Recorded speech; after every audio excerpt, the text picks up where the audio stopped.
বাবা, তোর বাপ তোকে দোকানে যেতে বলেছে। কেন মা? তোর বাবা অনেকটা অসুস্থ, তারপরও দোকানে গেছে। আমাদের অবস্থা তো তুই বুঝতেই পারছিস। একদিন দোকান না খুললে আমাদের সংসার চলবে না। আচ্ছা মা, ঘরে গিয়ে ফ্রেশ হয়ে তারপর যাই। আচ্ছা, তাহলে তুই রুমে গিয়ে ফ্রেশ হয়ে আয়, আমি তোর জন্য ভাত বাড়ছি। তারপর স্বাধীন তার মায়ের কাছ থেকে রুমে চলে যায়। রুমে গিয়ে ফ্রেশ হয়ে স্বাধীন তার মার কাছে গিয়ে বলতে লাগে, মা, কই তুমি? খেতে দাও। একটু বস, আমি খাবার নিয়ে আসছি। তারপর স্বাধীনের মা রুম থেকে বেরিয়ে রান্নাঘর থেকে খাবার বেড়ে নিয়ে এসে স্বাধীনের সামনে দেয়। খাবার দাবার শেষ করে স্বাধীন তার মায়ের কাছ থেকে বিদায় নিয়ে বেরিয়ে পড়ে তার বাবার দোকানের উদ্দেশ্যে। চলেন এবার স্বাধীনের পরিচয় দেওয়া যাক। আমাদের গল্পের নায়ক হচ্ছে স্বাধীন। তার বাবা একজন চাওয়ালা। ফুটপাতে তাদের একটা দোকান আছে। সে দোকানে যা ইনকাম হয় তা দিয়ে তাদের সংসার চলে। ফুটপাত দিয়ে হাঁটতে হাঁটতে তার বাবার দোকানের সামনে চলে আসে স্বাধীন। তখনই স্বাধীনের বাবা স্বাধীনকে দেখে ফেলে। স্বাধীনকে উদ্দেশ্য করে তার বাবা বলতে লাগে, তুই এসেছিস বাবা। আমি আরো ভাবছিলাম যে দোকানটা বন্ধ করে বাসায় চলে যাব। শরীরের অবস্থা খুব একটা ভালো না। তাহলে তুমি এখন বাসায় গিয়ে রেস্ট নাও, আমি দোকানদারি করছি। শোন, তুই কিন্তু অনেক রাগী। কারোর সাথে খারাপ ব্যবহার করবি না। আচ্ছা বাবা, তুমি তাহলে বাসায় চলে যাও। আর শোন, সালাম মাস্তানের ভাই আসতে পারে। ও এসে যা চাইবে তাই দিবি। আর ওর কাছ থেকে টাকা চাইবি না। কেন বাবা, ওর কাছ থেকে টাকা চাইবো না কেন? শোন, পুরো শহরের বড় বড় ব্যবসায়ীরা ভয় পায় সালাম আর সালামের ভাইদের। আর সেখানে তো আমরা মাত্র চাওয়ালা। তাই বলে কি মুখ বুজে সবকিছু সহ্য করব?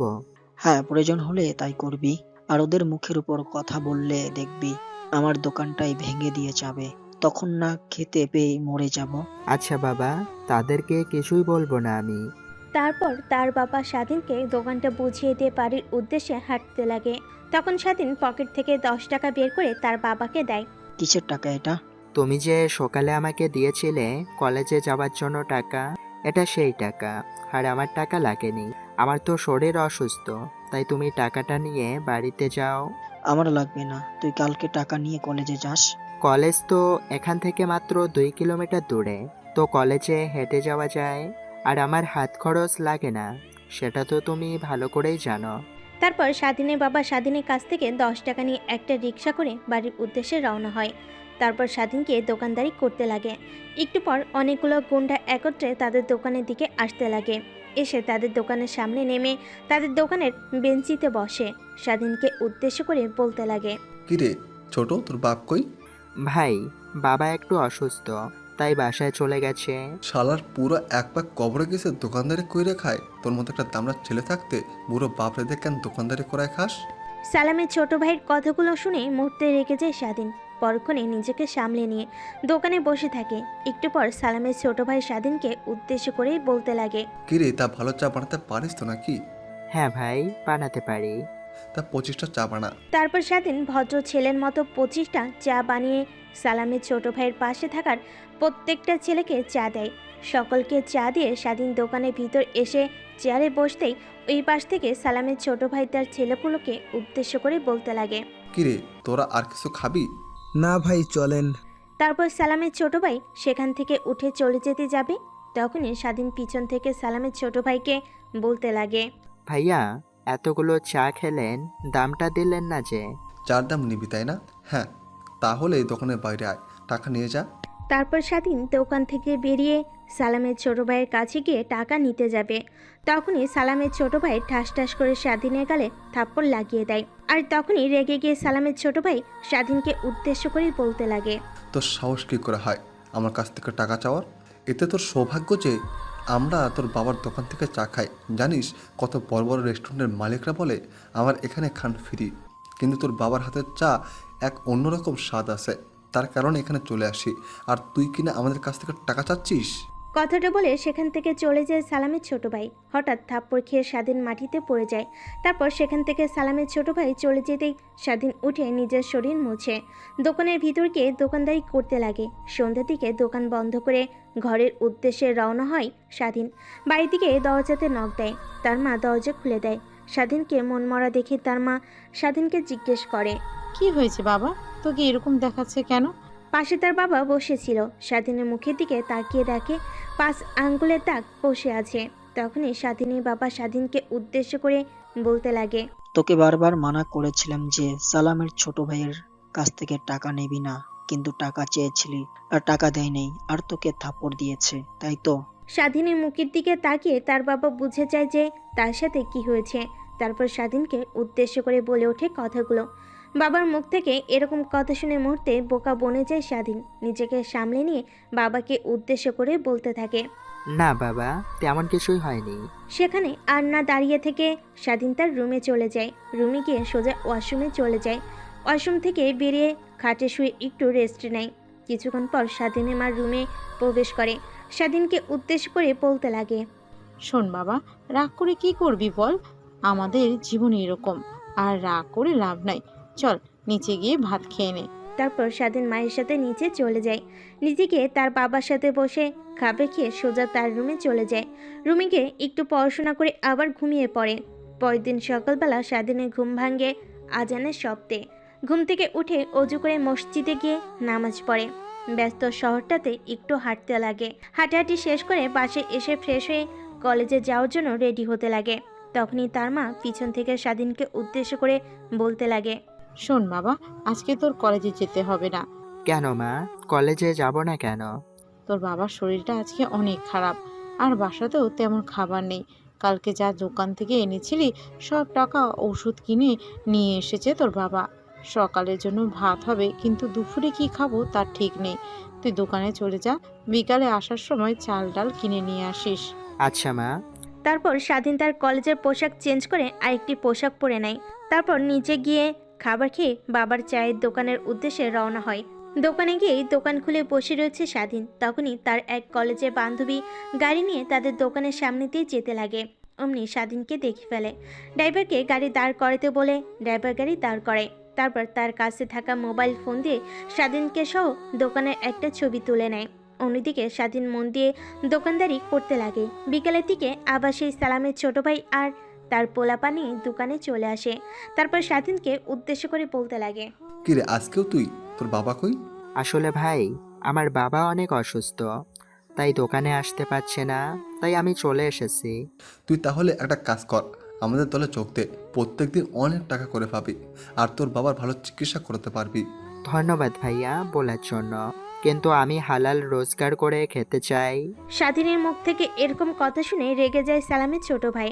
তারপর দৌড়ে স্বাধীনের কাছে গিয়ে ঠাস করে একটা থাপ্পড় দিয়ে বলতে লাগে, তার মানে কি তুই বলতে চাচ্ছিস যে আমরা যা রোজগার করে খাই তা বেহালাল? হঠাৎ থাপ্পড় খেয়ে মাটিতে পড়ে যায় স্বাধীন। তারপর পরে থেকে উঠতে উঠতে সালামের ছোট ভাইকে উদ্দেশ্য করে বলতে লাগে, কই ভাই, আমি কখন বললাম আপনারা যা রোজি রোজগার করেন তা বেহালাল? তারপর সেখান থেকে উঠে স্বাধীন দোকানে গিয়ে বসে। সালামের ছোট ভাইদের জন্য চা তৈরি করে তাদের দেয়। কালকে নাই আজকে টাকা না দিয়ে সেখান থেকে চলে যায়। তারপর দোকান থেকে যা রোজগার করেছে সেই টাকাগুলো নিয়ে বাজারে গিয়ে চাল ডাল কিনে স্বাধীন বাড়িতে ফিরে। বাসায় গিয়ে দরজা কড়া দিতেই তার মা এসে দরজা খুলে দেয়। স্বাধীনের হাত থেকে বাজারের ব্যাগটা নিয়ে স্বাধীনকে উদ্দেশ্য করে বলতে লাগে, বাবা, তোকে এই 2টা দিন অনেক কষ্ট দিয়ে ফেলেছি। তোর বাবা সুস্থ থাকলে কখনোই তোকে দোকানে পাঠাতাম না। তারপর স্বাধীন তার রুমে গিয়ে ফ্রেশ হয়ে খাটে শুয়ে পড়ে। অন্যদিকে স্বাধীনের মা স্বাধীনের হাত থেকে বাজারের ব্যাগটা নিয়ে রান্না বসিয়ে দেয়। কিছুক্ষণ পর রান্না শেষ হলে স্বাধীনকে ডাকতে লাগে, বাবা, খাবার রেডি, এসে খেয়ে যা। আসি মা। তারপর স্বাধীন তার রুম থেকে বেরিয়ে খাবার রুমে গিয়ে খাওয়া দাওয়া শেষ করে আবার রুমে চলে আসে। রুমে গিয়ে পড়তে বসে স্বাধীন। পড়াশোনা শেষ করে ঘুমিয়ে যায়। পরের দিন সকালবেলা ঘুম ভাঙে আজানের শব্দে। ঘুম থেকে উঠে নামাজ পড়ে। শহরটা একটু ঘুরে দেখে। ফুটপাতে ফ্লাইওভার অলিতে গলিতে পড়ে আছে অপনত শিশু। আর স্বাধীন মনে মনে ভাবছে, এদের জন্য যদি কিছু করতে পারতাম নিজেকে অনেক উপকৃত মনে হতো। যেখানে নিজেদেরই দিনকাল চলতে কষ্ট, তাহলে এদের বিষয় নিয়ে ভাবাটা বোকামি। কিন্তু আমি যদি বড় হতে পারি তাহলে এদেরকে আমি দেখব। এই ভাবতে ভাবতে সেখান থেকে চলে যায় স্বাধীন বাসায়। বাসায় গিয়ে দেখে তার বাবা বসে থেকে টিভি দেখছে। স্বাধীন তার বাবার কাছে গিয়ে বসে। বাবাকে উদ্দেশ্য করে স্বাধীন বলতে লাগে, বাবা, তোমার এখন কেমন লাগছে? হঠাৎ ছেলের এরকম কথা শুনে পাশে ঘুরে দেখে তার কাছে বসে আছে স্বাধীন। তারপর স্বাধীনকে উদ্দেশ্য করে তার বাবা বলতে লাগে, হ্যাঁ বাবা, এখন একটু ভালো লাগছে। আজকে তোকে দোকানে যেতে হবে না, আমি যাব, তুই কলেজে চলে যাস। বাবার মুখ থেকে এরকম কথা শুনে স্বাধীনের মুখে হাসির রেখা ফুটে ওঠে। মুহূর্তেই নিজেকে সামলে নিয়ে বাবাকে উদ্দেশ্য করে স্বাধীন বলতে লাগে। ওকে বাবা। তারপর স্বাধীন তার রুমে গিয়ে ফ্রেশ হয়ে কলেজে বের হতে যাবে। তখনই স্বাধীনের মা স্বাধীনকে পিছন থেকে ডাক দিয়ে বলতে লাগে, কই যাচ্ছিস তুই? খাওয়া দাওয়া করে যাবি তো কলেজে নাকি? না, আমার ক্ষুধা লাগেনি, কলেজ থেকে এসে খাওয়া দাওয়া করব। তারপর স্বাধীন বাসা থেকে বেরিয়ে সোজা কলেজে চলে যায়। কলেজে গিয়ে স্বাধীনের বন্ধুরা যেখানে আড্ডা দেয় সেখানে চলে যায়। স্বাধীন তার বন্ধুদের কাছে গিয়ে সকলকে উদ্দেশ্য করে বলতে লাগে। কেমন আছিস তোরা? স্বাধীনের কথার কোনো উত্তর না দিয়ে তার বন্ধু বান্ধবীগুলো নিজেদের মাঝে কথা বলতে লাগে। এরকম ব্যবহার থেকে মুহূর্তে অবাক হয়ে যায় স্বাধীন। তারপর নিজেকে সামলে নিয়ে সকলকে উদ্দেশ্য করে বলতে লাগে, কিরে, তোদের আবার কি হলো? আমার সাথে কথা বলছিস না কেন? আমরা কোনো চাওয়ালার সাথে কথা বলতে চাই না। ও, তাহলে তোরা আমার পরিচয় জেনে গেছিস? কিছুদিন পরে এমনিতেই বলতাম তোদেরকে, আগে থেকে জেনে গেছিস, ভালো হয়েছে। দেখ, তোর সাথে আমরা কেউ আর কথা বলতে চাচ্ছি না। একটা সাধারণ চাওয়ালা আমাদের বন্ধু ভাবতে কিরকম গাও শিউরে ওঠে। আর শোন, আজ থেকে আমাদের বন্ধুত্ব এখানেই শেষ। এরকম কথা শুনে মুহূর্তে বোকা বনে যায় স্বাধীন। মাটির দিকে তাকিয়েছিল, তখনই তার বন্ধু মেয়েগুলোকে উদ্দেশ্য করে বলতে লাগে, শোন, ও চাওয়ালার আর বা চাওয়ালার ছেলেই যাই বলি না কেন, হালাল পথে ইনকাম করে খায়। তোরা কেউ কি শিওর দিয়ে বলতে পারবি যে আমার বাবা হালাল পথে ইনকাম করে খায়? জানি কেউ পারবে না, কিন্তু স্বাধীনকে দেখে সে বুক ফুলিয়ে বলতে পারবে যে তার বাবা হালাল ইনকাম করে খায়। আর শোন, তোদেরকে আমার বন্ধু ভাবতে লজ্জা লাগে। যেখানে তোরা মানুষকে টাকার বিনিময়ে চেনাস, সেইখানে বন্ধুত্বের কি মূল্য আছে বল? আর কোনো কথা না বলে স্বাধীনের বন্ধু সেখান থেকে চলে যায়। একটু পর স্বাধীন রওনা হয় ক্লাসের উদ্দেশ্যে। অন্যদিকে স্বাধীনের বন্ধু বান্ধবীরা নিজেদের মধ্যে বলাবলি করছে। আইসে স্বাধীনের হয়ে বড় বড় ডায়লগ দিতে। গরিবদের সাথে ঘুরলে আমাদেরকে মানুষ গরিব ভাববে। হ্যাঁ, তুই ঠিক বলেছিস। স্বাধীনের সাথে চলাফেরা করলে আমাদেরকে মানুষ গরিব ভাববে, আর আমাদেরও তো একটা লেভেল আছে না? আচ্ছা স্বাধীন, কিভাবে কলেজে চান্স পেলো? ওদের না কাছে টাকা পয়সা না আছে চাচা খালু, তাহলে কিভাবে এই কলেজে চান্স পেলো? সেখানে কেন আমাদের এই কলেজে চান্স পাওয়ার জন্য মা বাবার কাছে গিয়ে কান্না করতে হয়েছে, সেখানে ওই এমনিতেই চান্স পেয়ে গেল কেমনে? আরে ও তো আমাদের কলেজের টপার, আর ও অনেক ব্রিলিয়ান্ট স্টুডেন্ট, তাই চান্স পেয়েছে। আর কলেজে যে পড়ে ওর প্রতি মাসে এতগুলো টাকা কে দেয়? আরে তুই জানিস না, প্রিন্সিপাল ওর কাছ থেকে কোনো টাকা নেয় না, কারণ পুরো বিভাগের ভিতরে টপ হয়েছে, তাই কলেজের নাম হয়েছে। তার জন্য প্রিন্সিপাল স্বাধীনের কাছ থেকে কোনো টাকা নেয় না। ও তাই বল। মারিয়া যে বললো স্বাধীন একটা চাওয়ালা, সেটা থেকে চিন্তা করছি ও কি করে, প্রিন্সিপালকে টাকা দেয়, তাহলে এই কাহিনী। তাদের মাঝে আরও কথোপকথন হতে থাকে। অন্যদিকে স্বাধীন আর তার বন্ধু গিয়ে বসে পড়ে ক্লাসরুমে। স্যার আসলে এক এক করে ক্লাস শেষ করে স্বাধীন বাড়ির উদ্দেশ্যে রওনা হয়। রাস্তা দিয়ে হেঁটে হেঁটে বাড়ি যাচ্ছিল, তখন একটা ছেলে দেখতে পায় একটি ছেলে ভিক্ষা করছে। একটু পর সেখান থেকে কোথায় যেন যেতে লাগে। স্বাধীন ছেলেটাকে অনুসরণ করে হাঁটতে লাগে। একটু পর একটা গ্যারেজে ঢুকে পড়ে ছেলেটা। স্বাধীন তার পিছু পিছু গ্যারেজে ঢুকে পড়ে। পরিত্যক্ত গ্যারেজে ঢুকেই তো স্বাধীন অবাক, কারণ সেখানে দেখতে পাই ওই ছেলেটার মতো অনেক ছেলেরাই আছে সেখানে। তাদেরকে উদ্দেশ্য করে একটা লোক বলতে লাগে, শোন, তোরা কিন্তু আগের মতো টাকা দিচ্ছিস না আমাকে। জানি না তোরা ঠিকমতো কালেকশন করতে পারতেছিস কিনা, আমার কাছ থেকে কিছু লুকাচ্ছিস। তাই এখন থেকে আমি চিন্তা করেছি তোদেরকে দিয়ে শহরে ড্রাগ সাপ্লাই দেব। ওস্তাদ, ড্রাগস আবার কি? তোদেরকে অত বুঝতে হবে না, এটাও একটা নেশা, আর ওর দাম অনেক বেশি। আমরা যদি পুরো শহরটাকে ড্রাগ সাপ্লাই করতে পারি তাহলে অনেক টাকা লাভবান হব আমরা। এখন এইদিকে আয় সবাই, কয় টাকা করে আজকে জোগাড় করলি দেখি তো। তারপর এক এক করে ছেলেগুলো সেখানে থাকা একটা লোকের কাছে গিয়ে টাকা দিতে লাগে। একটু পর স্বাধীন যে ছেলেটাকে অনুসরণ করলো সেই ছেলেটা গিয়ে টাকা দেয়। তখনই ছেলেটার মাথার চুল টেনে ধরে লোকটা বলতে লাগে, এটা কি তোর বাপের আশ্রম নাকি যে 2 টাকা নিয়ে আসছিস? তার মাস থেকে তো তুই 20 টাকা খেয়ে ফেলবি, তাহলে তোকে রেখে তো আমার কোনো লাভ নেই। কথাটি বলে ছেলেটাকে আবার ঠাস করে একখান চড় লাগিয়ে দেয় লোকটা। এদিকে এসব দৃশ্য দেখে মুহূর্তে রেগে যায় স্বাধীন। নিজেকে আর কন্ট্রোল করতে না পেরে স্বাধীন দৌড়ে লোকটার গলা চেপে ধরে আর বলতে লাগে, তোর কি ঘরে ছেলে নাই? যে এই ছেলেদেরকে নিয়ে এভাবে কাজ করাচ্ছি? তোর কি মৃত্যুর ভয় নেই? তুই কে আর তোর সাহস কী করে হয় আমার গলা ধরা? আমি যেই হই না কেন তোকে তা জানতে হবে না। তুই আগে নিজের কথা ভাব। কথাটি বলে স্বাধীন তার পেটে রড ঢুকিয়ে দেয়। মুহূর্তে নিস্তেজ হয়ে মাটিতে লুটিয়ে পড়ে লোকটা। সেখানে থাকা সকল ছেলেগুলো স্বাধীনকে দেখে বলতে লাগে, ভাই আপনি উস্তাদকে মেরে ফেললেন কেন? আজ থেকে আমাদেরকে দেখবে কে বলেন? আজ থেকে তোদের দেখার দায়িত্ব আমার।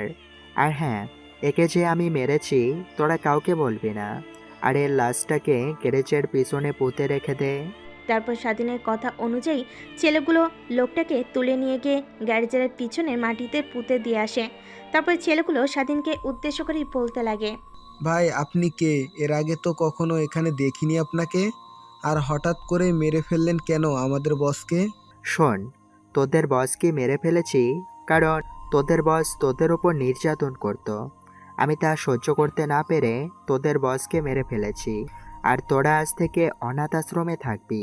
তারপর স্বাধীন সেখানে থাকা ছেলেগুলোকে নিয়ে অনাথ আশ্রমে চলে যায়। অনাথ আশ্রমে গিয়ে সেখানে থাকা লোকটিকে উদ্দেশ্য করে স্বাধীন বলতে লাগে, আঙ্কেল, এই ছেলেগুলো আজ থেকে এখানে থাকবে। শোনো বাবা, তুমি যে এখানে ছেলেদেরকে নিয়ে আসো, কিন্তু জানো না এই অনাথ আশ্রম চালায় কে? এই অনাথ আশ্রম চালাতো ইউনুস নামের এক লোক, কিন্তু সে কিছুদিন আগে মারা গেছেন। এখন এই অনাথ আশ্রমটা একদম অচল। আর এই জমির দিকে নজর পড়ছে পাগলা ইমরানের। পাগলা ইমরান এসে বলে গেছে যে 3 দিনের ভেতর অনাথ আশ্রম রেখে চলে যেতে হবে। তাদের কথা বলার মাঝেই পাগলা ইমরান সেখানে উপস্থিত হয়।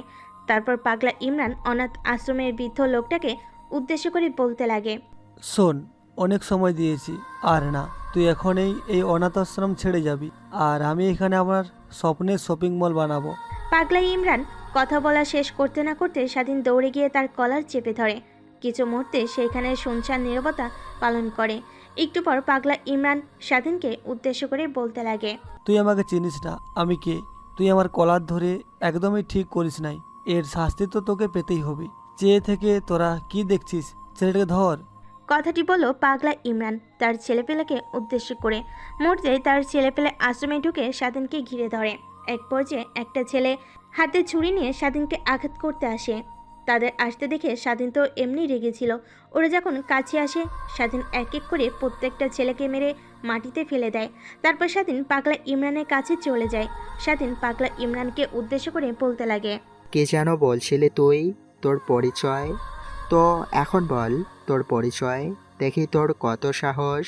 হাতের মধ্যে ধারালো চাকু ঘোরাচ্ছিল আর বলছিল কথাগুলো স্বাধীন। মুহূর্তেই থমকে যায় পাগলা ইমরান। কি বলবে চিন্তা করতে লাগে সে। পরক্ষণে নিজেকে সামলে নিয়ে স্বাধীনকে উদ্দেশ্য করে বলতে লাগে এসে, তুমি কে? এর আগে তো কখনো দেখিনি তোমাকে। আজ থেকে সবাই চিনবে আমাকে। আমি হচ্ছি এই শহরের নতুন মাফিয়া কিং। প্লিজ আমাকে ক্ষমা করে দাও, আমাকে প্লিজ মারবে না। তোদের বিশ্বাস করার চেয়ে গলিতে ঘোরাফেরা করা কুকুরগুলোকে বিশ্বাস করা ভালো। এই বলে স্বাধীন পাগলা ইমরানের বুকে ছুরি ঢুকিয়ে দেয়। মুহূর্তে পাগলা ইমরানের নিথর দেহ মাটিতে লুটিয়ে পড়ে। তারপর স্বাধীন অনাথ আশ্রমে থাকা লোকটিকে উদ্দেশ্য করে বলতে লাগে, আজ থেকে কেউ আপনাকে বিরক্ত করতে আসবে না। আর পুলিশ আসলে বলবেন নিজেদের মাঝে ঝামেলা লেগে মারামারি করেছে তারাই। মাঝখান দিয়ে পাগলা ইমরান মরে গেছে। বৃদ্ধাশ্রমে থাকা লোকটি কথাটি বলে স্বাধীন সেখান থেকে বাড়ির উদ্দেশ্যে রওনা হয়। বাসায় এসে স্বাধীন তার রুমে এসে ওয়াশরুমে চলে যায়। বেরিয়ে এসে খাটে শুয়ে রেস্ট নিচ্ছে আর মনে মনে ভাবছে স্বাধীন, আজ আমি এগুলো কি করলাম? নিজের হাত দিয়ে 2টা মানুষকে মেরে ফেললাম। পরক্ষণে নিজেকে সামনে নিয়ে স্বাধীন আবার বলতে লাগে, না না না, এগুলো ভাবলে চলবে না। এই শহরের মানুষের পাশে আমার দাঁড়াতে হবে। আর আমি একটা নতুন শহর সবাইকে উপহার দেব, যাতে থাকবে না কোনো মাফিয়া, আর না থাকবে কোনো ডনের অত্যাচার, না থাকবে কোনো চাঁদাবাজি। শুয়ে থেকে কথাগুলো ভাবছিল স্বাধীন। তখনই তার মার রুমে প্রবেশ করে। স্বাধীনকে উদ্দেশ্য করে বলতে লাগে, কিরে বাবা, তোর পিঠে কি হয়েছে? ওরকম দাগ কেন? দেখি দেখি। তেমন কিছু না, ওয়াশরুমে গিয়ে পিছলে পড়ে গেছিলাম। একটু দেখে শুনে কাজ করবি না? খামখেয়ালি ভাবে কাজ করিস তুই। নিচে আয়, খাবার বেড়েছি, খাওয়া দাওয়া করে নে। আর আজকাল তোর বাবার শরীরটাও তেমন ভালো যাচ্ছে না। কালকে থেকে তুই আর কলেজে যাবি না। তোর বাবার চায়ের দোকান দেখাশোনা করবি, আর রাত্রিতে এসে পড়াশোনা করবি। কথাটা বলে স্বাধীনের মা স্বাধীনের রুম থেকে বেরিয়ে গেল। মার এরকম কথা শুনে স্বাধীন ভ্যাবাচাকা খেয়ে গেল। তারপর স্বাধীন নিজেকে সামলে নিয়ে নিচে এসে খাবার খেয়ে তার রুমে গিয়ে পড়তে লাগে। পরের দিন সকালবেলা প্রতিদিনের নাই ঘুম ভাঙে আজানের শব্দে। ঘুম থেকে উঠে নামাজ পড়তে মসজিদে চলে যায় স্বাধীন। নামাজ শেষ করে শহরটাকে উপভোগ করার জন্য হাঁটতে লাগে স্বাধীন। হাঁটাহাঁটি করতে করতে হঠাৎ দেখতে পাই কিছু ছেলে একটা ছেলেকে ধরে মারছে। তখন ছেলেগুলোর কাছে গিয়ে বলতে লাগে, কি হয়েছে ভাই তোমাদের? এভাবে ছেলেটাকে মারছো কেন? মারবো না তো কি করব? কি আদর করব নাকি? আমার হাত থেকে ফোন নিয়ে দৌড় দিচ্ছে, কত বড় সাহস! কথাটি শেষ না করে ঠাস করে ছেলেটির গালে থাপ্পড় লাগিয়ে দেয় লোকটি। লোকটির এরকম ব্যবহারে স্বাধীন অনেকটাই রেগে যায়। পরক্ষই নিজেকে সামনে নিয়ে লোকটিকে উদ্দেশ্য করে স্বাধীন বলতে লাগে, আপনার ফোন তো আপনি পেয়ে গেছেন, তাই না? তাহলে ছেলেটাকে এভাবে মারছেন কেন? আপনি কে? হ্যাঁ, সেই আসার পর থেকেই শুধু জ্ঞান দিয়ে যাচ্ছেন। আপনি তো আবার এদের জ্ঞানের লোক না। লোকটার মুখ থেকে এরকম কথা শুনে মুহূর্তে বোকা বনে যায় স্বাধীন। পরক্ষই নিজেকে সামনে নিয়ে লোকটিকে উদ্দেশ্য করে স্বাধীন বলতে লাগে, কি বলছেন কি আপনি? আমাকে কি দেখে আপনার ছিনতাইকারী মনে হচ্ছে? আর হ্যাঁ, একটা কথা, আপনার ফোন পেয়ে গেছেন, এখান থেকে চলে যান। ভাই, এদেরকে ছাড় দিলে এরা মাথায় উঠে বসে, এদেরকে না মারলে এরা সাইজ হয় না। লোকটি কথা বলেই ছেলেটির হাত থেকে ফোন নিয়ে সেখান থেকে চলে যায়। লোকটি যাওয়ার পর ছেলেটিকে স্বাধীন ফুটপাতে বসিয়ে জিজ্ঞাসা করতে লাগে, তোমার নাম কি? ভাই সৌরভ। তুমি এই কাজ কেন করো? ভাই আমি এই কাজটা করতে চাই না, মানুষজন আমাদেরকে দিয়ে জোর করে করায়। কেন তোমাদেরকে জোর করে এই কাজ করাবে? আমরাও তো মানুষ, এই সমাজে বাঁচতে চাই, কিন্তু ফুটপাতে থাকি বলেই কেউ সম্মান করে না, কাজ চাইলে কাজ দেয় না।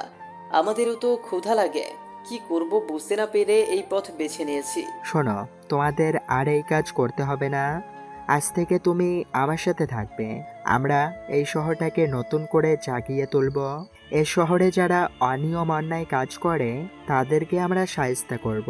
কিভাবে ভাই? তাদেরকে এই দুনিয়া থেকে চিরতরে মুছে ফেলবো। স্বাধীনের মুখ থেকে এরকম কথা শুনে সৌরভ মুহূর্তেই অবাক হয়ে যায়। নিজেকে সামলে নিয়ে সৌরভ স্বাধীনকে উদ্দেশ্য করে বলতে লাগে, কিভাবে চিরতরে মুছে ফেলবেন তাদেরকে? শোন, তোদের মতো আরও যারা অবহেলিত ছেলেপেলে আছে তাদেরকে নিয়ে আমি একটা মাফিয়া দল করব। তাদের কাজ থাকবে এই শহরটাকে সন্ত্রাসমুক্ত করা। তুই কি আমার সাথে কাজ করবি? হ্যাঁ ভাই, আমি আপনার সাথে কাজ করব।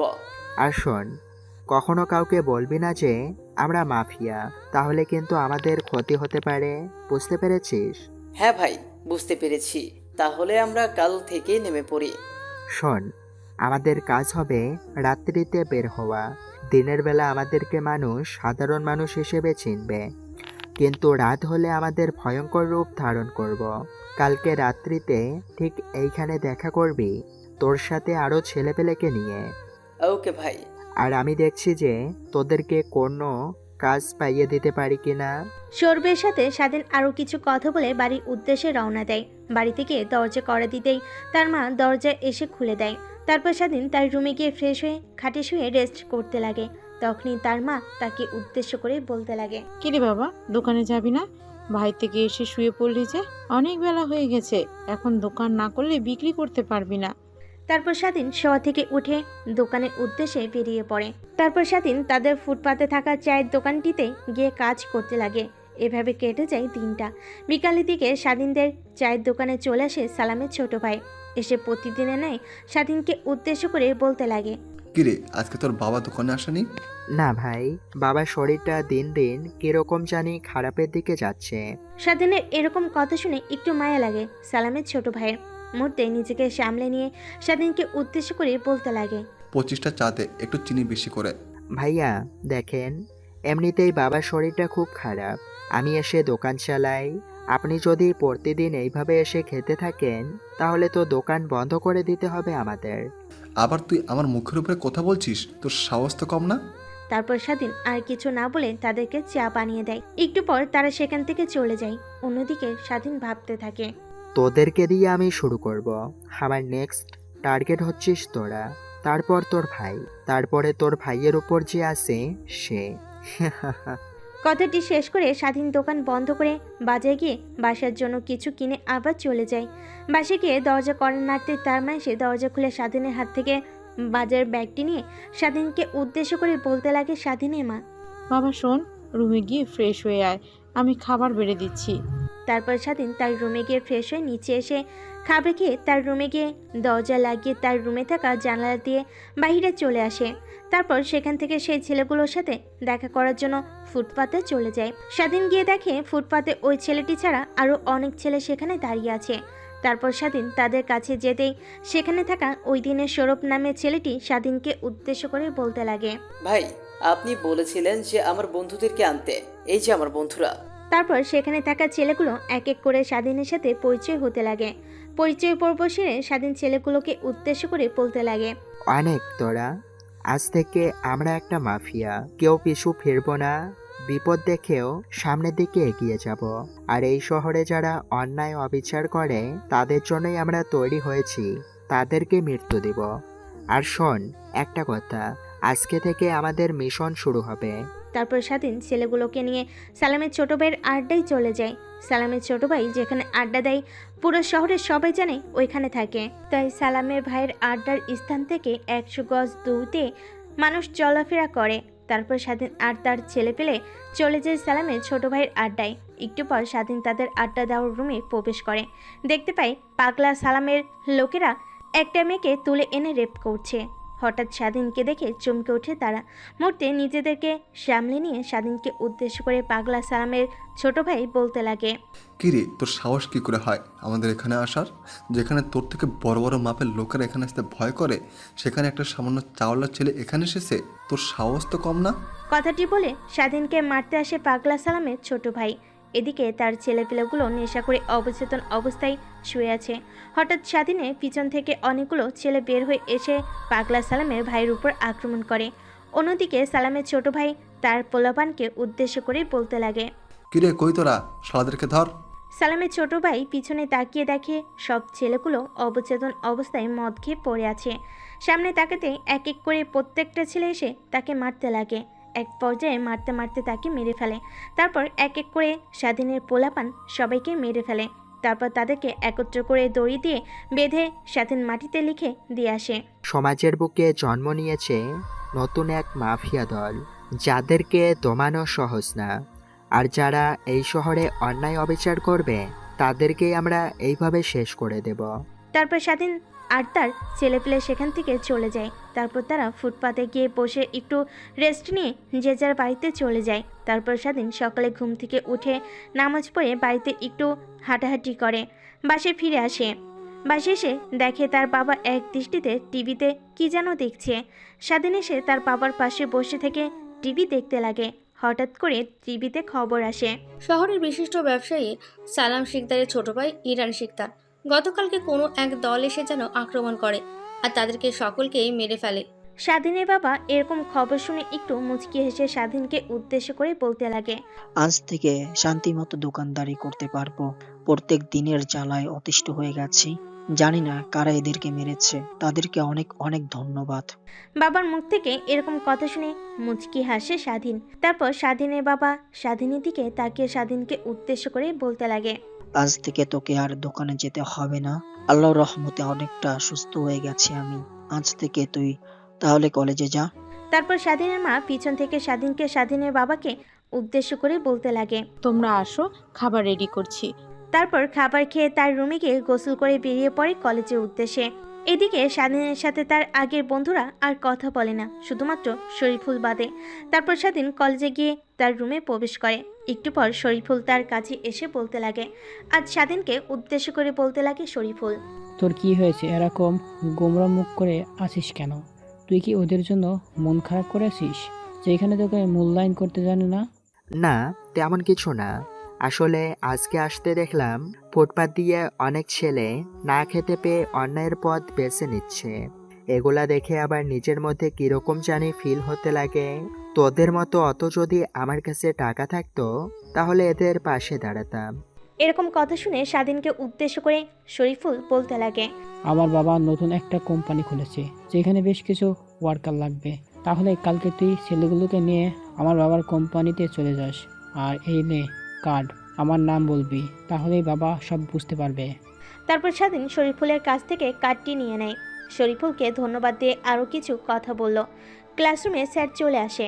তারপর ক্লাস শেষ করে স্বাধীন বাড়ির উদ্দেশ্যে বেরিয়ে যায়। অন্যদিকে শরীফুলের বাবা হচ্ছে এই শহরের বিশিষ্ট ব্যবসায়ী, যে কিনা এই শহরের বড় বড় বিল্ডিং তৈরি করে, তাই সেখানে কিছু ওয়ার্কার লাগবে। তার জন্য শরীফুল স্বাধীনকে বলল কথাগুলো। অন্যদিকে স্বাধীন বাসে গিয়ে দরজা কড়া নাড়তেই তার মা এসে দরজা খুলে দেয়।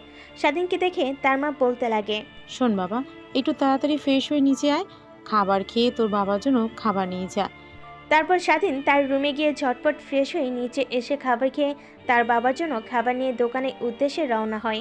দোকানে গিয়ে তার বাবাকে খাবার দিয়ে স্বাধীন আবার বাসায় চলে আসতে যাবে, তখনই একবার মনে করে যে ফুটপাতে থাকা ছেলেগুলোর সাথে দেখা করা যায়। তখন চলে যায় স্বাধীন ফুটপাতে গিয়ে দেখে ছেলেগুলো বসে আছে। তখন স্বাধীন তাদের কাছে গিয়ে বলতে লাগে, শোন, তোদের একটা কাজের ব্যবস্থা করেছি আমি। কন্ট্রাকশনের কাজ করতে পারবি তোরা? রাজমিস্ত্রি কাজ করতে পারবি তোরা? হ্যাঁ ভাই, পারবো আমরা। শোন, আমার এক কলেজের বন্ধুর বাবার বড় বড় বিল্ডিং তৈরি করে, তো সেইখানে তোদেরকে কাজ করতে হবে। হ্যাঁ ভাই, আমরা পারবো।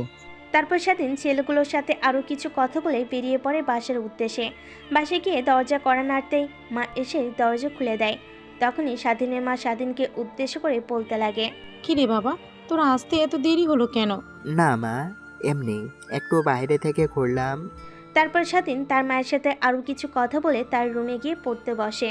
স্বাধীন পড়তেছিল, তখনই তার মা রুমে এসে স্বাধীনকে উদ্দেশ্য করে বলতে লাগে, বাবা, তোর পড়া হয়েছে? হ্যাঁ, কেন মা, কি হয়েছে? তাহলে আয় বাবা, তোর বাবা তোকে ডাকছে খাবার খাওয়ার জন্য। তারপর স্বাধীন তার মায়ের পিছু পিছু খাবার রুমে গিয়ে খাবার খেয়ে তার রুমে এসে একটু রেস্ট নিয়ে জানালা দিয়ে বেরিয়ে যায়। তারপর ফুটপাতে চলে যায়। দেখতে পায় ছেলেগুলো ল্যাম্পপোস্টের কাছে বসে থেকে কি যেন কথা বলাবলি করছে। তখন তাদের কাছে চলে যায় স্বাধীন। স্বাধীনকে দেখে তাদের মাঝে থাকা সৌরভ নামের ছেলেটি স্বাধীনকে উদ্দেশ্য করে বলতে লাগে, ভাই, আপনি এসেছেন?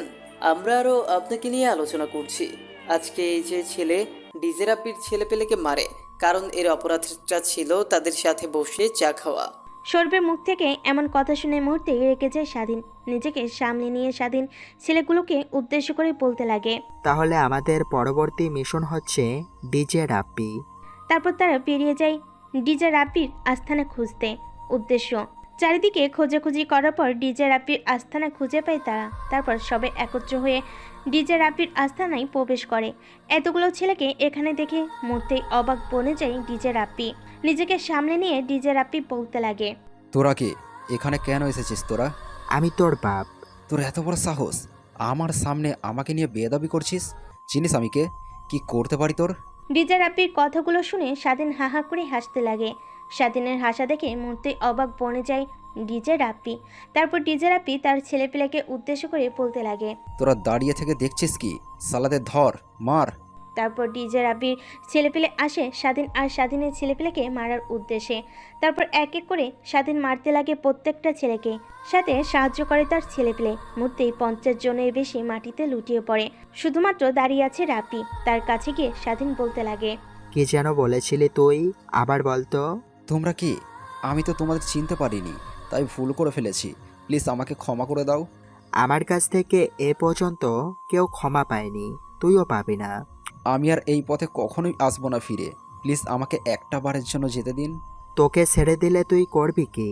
তুই যে তোর বড় বাপকে বলবি, আর তোর বড় বাপ তোকে অনেক ছেলে পেলে দেবে, পরে আমাদেরকে আসবি মারার জন্য, এই তো?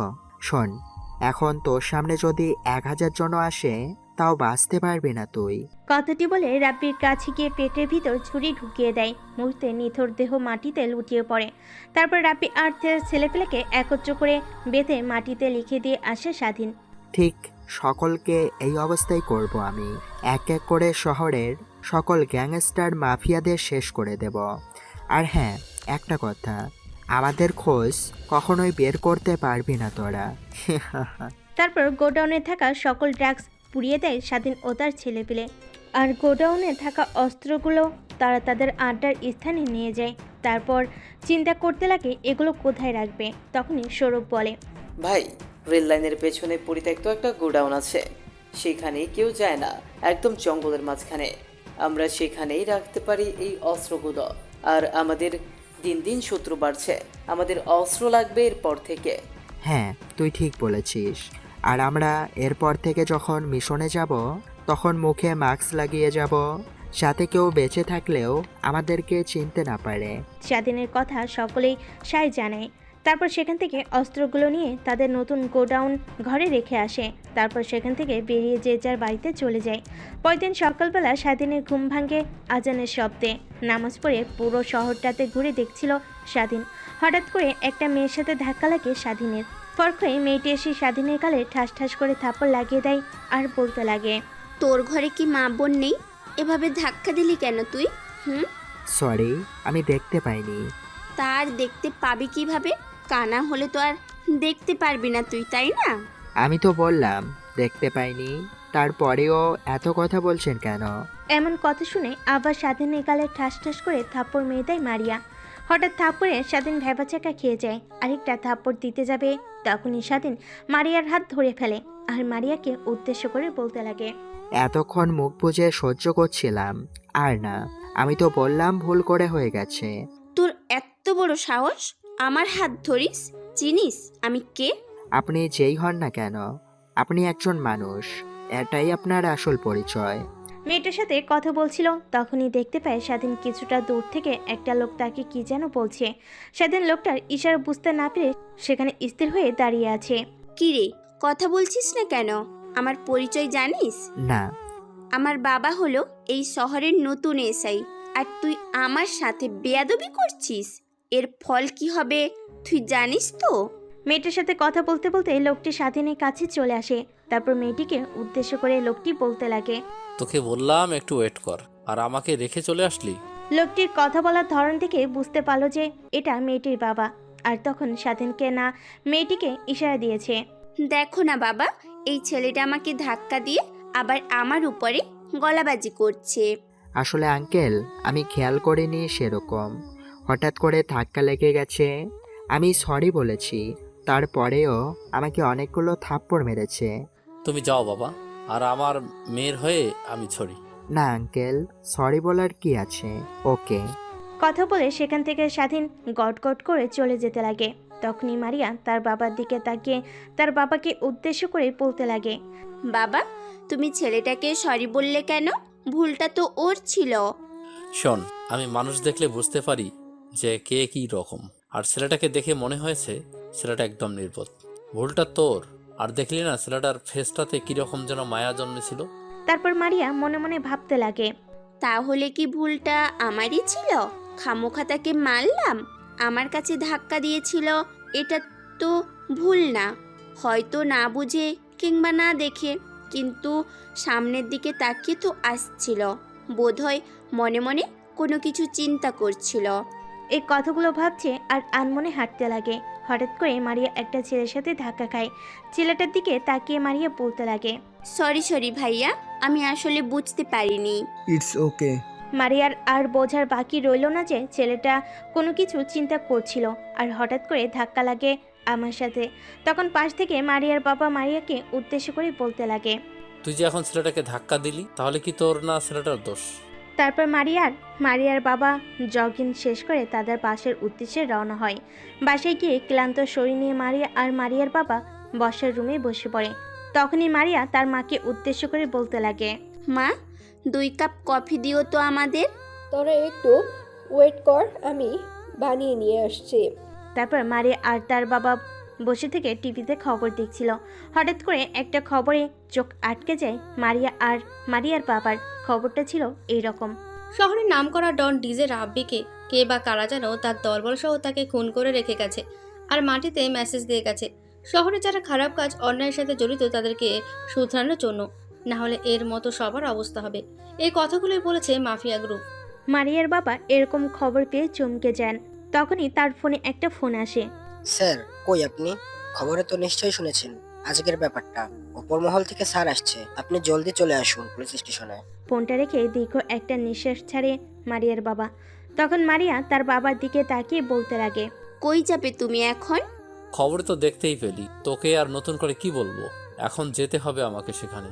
পাশ থেকে মারিয়া একটু চিন্তিত কণ্ঠ নিয়ে তার বাবাকে উদ্দেশ্য করে বলতে লাগে, আসলেই কি বাবা, ডিজে রাব্বি না কি যেন বললে? লোকটা সে কি অনেক বড় ডন ছিল? আমি তো এখানে 2 দিন ধরে ট্রান্সফার নিয়ে এসেছি, তো কারোর সম্পর্কে তেমন একটা ধারণা নেই আমার। তা তো তুই ভালো করেই জানিস। এর আগেও নাকি কাউকে এইভাবে মেরে মাটিতে মেসেজ দিয়ে গিয়েছিল। আগের ওসি আমাকে বলে গেছে। তো বুঝতে পেরেছো তুমি? কি বুঝবো? হ্যাঁ, কারণ আগের ওসি ভালো করে জানতো যে এখন শহরে একটা নতুন রূপ নেবে, তাই সে তড়িঘড়ি করে এই শহর থেকে অন্য শহরে ট্রান্সফার নিয়ে চলে গেছে। তাও হতে পারে। তারপর মারিয়ার বাবা তার মায়ের কাছ থেকে উঠে তার রুমে গিয়ে পুলিশ ইউনিফর্ম পরে বের হতে লাগে বাসা থেকে। অমনি মারিয়ার মা পিছন থেকে ডেকে বলতে লাগে, এই যে কই যাচ্ছেন আপনি? খাওয়া দাওয়া করে তো যান। বাইরে খেয়ে নেব আমি। কথাটি বলে বাড়ির বাইরে চলে যায় মারিয়ার বাবা। তারপর গাড়ি করে সোজা রাব্বিদের গোডাউনে চলে যায়। অন্যদিকে স্বাধীন শহরটা দেখা শেষ করে বাসায় গিয়ে দেখতে পায় তার বাবা উদ্বেগ কণ্ঠ নিয়ে টিভির দিকে এক দৃষ্টিতে তাকিয়ে আছে। স্বাধীন গিয়ে তার বাবার কাছে বসে থেকে টিভি দেখতে লাগে। টিভিতে দেখাচ্ছে রাব্বিদেরকে যে মেরে এসেছে সেই খবর।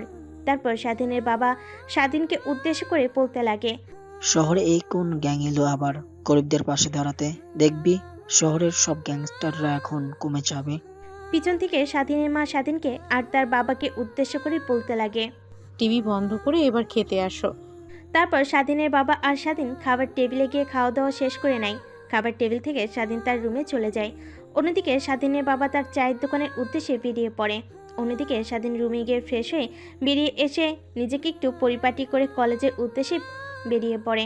কলেজে যেতেই শরীফুলের সাথে দেখা হয় স্বাধীনের। তারপর তারা একটি গাছের নিচে বসে থেকে কথা বলতে লাগে। সেদিনের পর থেকে স্বাধীন আর শরীফুলের সাথে তাদের আগের আর বন্ধু বান্ধবীরা কথা বলে না। অন্যদিকে মারিয়ার বাবা বের হতেই মারিয়া তার মাকে উদ্দেশ্য করে বলতে লাগে, মা, এখানকার নামকরা কলেজে আমি ভর্তি হব। আর তুমি যে বলেছিলে এখানকার নামকরা কলেজে তোমার কোনো আত্মীয় প্রিন্সিপাল, তাহলে চলো যাওয়া যাক। তুই রুমে গিয়ে ফ্রেশ হয়ে রেডি হয়ে আয়, আমি প্লেটগুলো মেজে তারপর তোর সাথে যাব। তারপর মারিয়া তার রুমে গিয়ে ফ্রেশ হয়ে নিজেকে একটু পরিপাটি করে নিচে এসে দেখে তার মা বসে থেকে টিভি দেখছে। তখন মারিয়া আর তার মা বের হয়ে যায় কলেজে ভর্তি হওয়ার উদ্দেশ্যে। কলেজে গিয়ে কলেজ গেট দিয়ে প্রবেশ করে। সোজা প্রিন্সিপালের রুমে চলে যায় মারিয়া আর তার মা। প্রিন্সিপাল মারিয়ার মাকে দেখে বলতে লাগে, কিরে বেহালা, এতদিন পরে এখানে? শোন, তোর এখানে আসলাম একটু দরকারে। তাই এত বছর পর আমাকে এমন কি দরকার পড়লো যে সোজা আমার কলেজে চলে আসলি? আসলে এ হচ্ছে আমার মেয়ে মারিয়া। তোর দুলাভাইয়ের কাজের জন্য আমরা আগে অন্য শহরে থাকতাম, কিন্তু ট্রান্সফার হয়ে আবার এই শহরে চলে এসেছি। আর মেয়েটাকে কোথায় ভর্তি করব, তখন মা বলল তোর কথা, তুই নাকি এই শহরের নামকরা কলেজের প্রিন্সিপাল, তাই আসলাম। ও তাই বল। তারপর মারিয়ার ভর্তির ফর্মালিটিগুলো পূরণ করে মারিয়া তার মায়ের হাত ধরে প্রিন্সিপাল রুম থেকে বেরিয়ে তার মাকে উদ্দেশ্য করে বলতে লাগে, এটা তোমার কে হয় মা? আর এমনভাবে কথা বলছো যেন 100 বছর আগে পরিচয় দুজনের। শোন, এই হচ্ছে তোর মরিয়ম খালার ছেলে ফিরোজ। তোকে যে মাঝে মাঝে বলতাম যে আমাদের মধ্যে অনেক ভালো বন্ধুত্ব ছিল, এই সে ফিরোজ। তারপর মারিয়া তার মায়ের সাথে আরও কিছু কথা বলতে লাগে সেখানে দাঁড়িয়ে। তখনই প্রিন্সিপাল রুমের বাইরে এসে মারিয়াকে নিয়ে পুরো কলেজটা দেখাতে লাগে আর মারিয়াকে উদ্দেশ্য করে বলতে লাগে, শোন, আমি তোর মামা, আমাকে স্যার বলবি না, আর তোর কোনো সমস্যা হলে আমাকে বলবি। একটু পর মারিয়াকে নিয়ে তাদের ক্লাসরুমে ঢুকে প্রিন্সিপাল স্যার। হঠাৎ প্রিন্সিপাল স্যারের সাথে মেয়েটিকে দেখে সবাই উদ্বেগ কণ্ঠ নিয়ে চেয়ে থাকে। তখন প্রিন্সিপাল স্যার সকলকে উদ্দেশ্য করে বলতে লাগে, এর নাম মারিয়া। মারিয়া আজ থেকে এই কলেজে পড়বে। ওর বাবা এখানকার নতুন এসআই। আর একটা কথা, কেউ মারিয়াকে বিরক্ত করবে না। কথাটি বলে স্যার ক্লাসরুম থেকে চলে যায়। অন্যদিকে মারিয়া গিয়ে একটা মেয়ের সাথে বসে পড়ে আর সে মেয়েটির উদ্দেশ্যে বলতে লাগে, hi, I am Maria and you? Hi, আমার নাম সাদিয়া। তাদের সবার কথার মাঝে ক্লাসরুমে স্যার প্রবেশ করে পড়তে লাগে। তখন স্যার একটা প্রশ্ন করতে সামনে থেকে স্বাধীন দাঁড়িয়ে উত্তর দেয়। হঠাৎ সকালের কথা মনে পড়ে যায় মারিয়ার আর মনে মনে ভাবতে লাগে, এটা সেই ছেলেটা না যার সাথে সকালে ঝগড়া করলাম? তাহলে ছেলেটাও এই কলেজেই পড়ে। মারিয়ার ভাবনার সেট ঘটে স্যারের ডাকে। পরক্ষণে নিজেকে সামলে নিয়ে চারিদিকে তাকিয়ে মারিয়া বসে। স্যার মারিয়াকে উদ্দেশ্য করে বলতে লাগে, এই মেয়ে, তুমি কি কলেজে নতুন নাকি? জি স্যার। তাহলে তুমি ক্লাসের দিকে মন না দিয়ে মন কোথায় দিয়ে আছো? হ্যাঁ, এত করে ডাকছি, কোনো সারা শব্দ নেই তোমার। স্যার আরও 2টা কথা বলে ক্লাস করাতে লাগে।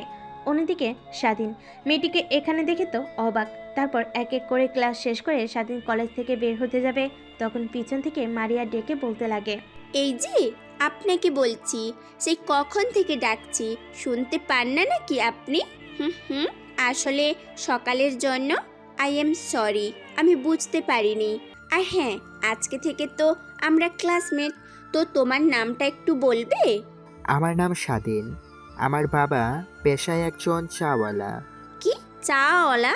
তাহলে তুমি এত ব্যয়বহুল কলেজে কিভাবে পড়ছো? আসলে তুমি কলেজে নতুন তো, ধীরে ধীরে সব জানতে পারবে আমার সম্পর্কে। কথাটা বলে সেখান থেকে চলে যায় স্বাধীন। অন্যদিকে মারিয়া ছেলেটির এরকম অ্যাটিটিউড দেখে মনে মনে বলতে লাগে, চাওয়ালার ছেলে হয়ে আবার তার অ্যাটিটিউড কি? তারপর মারিয়াও সেখান থেকে বাসায় চলে যায়।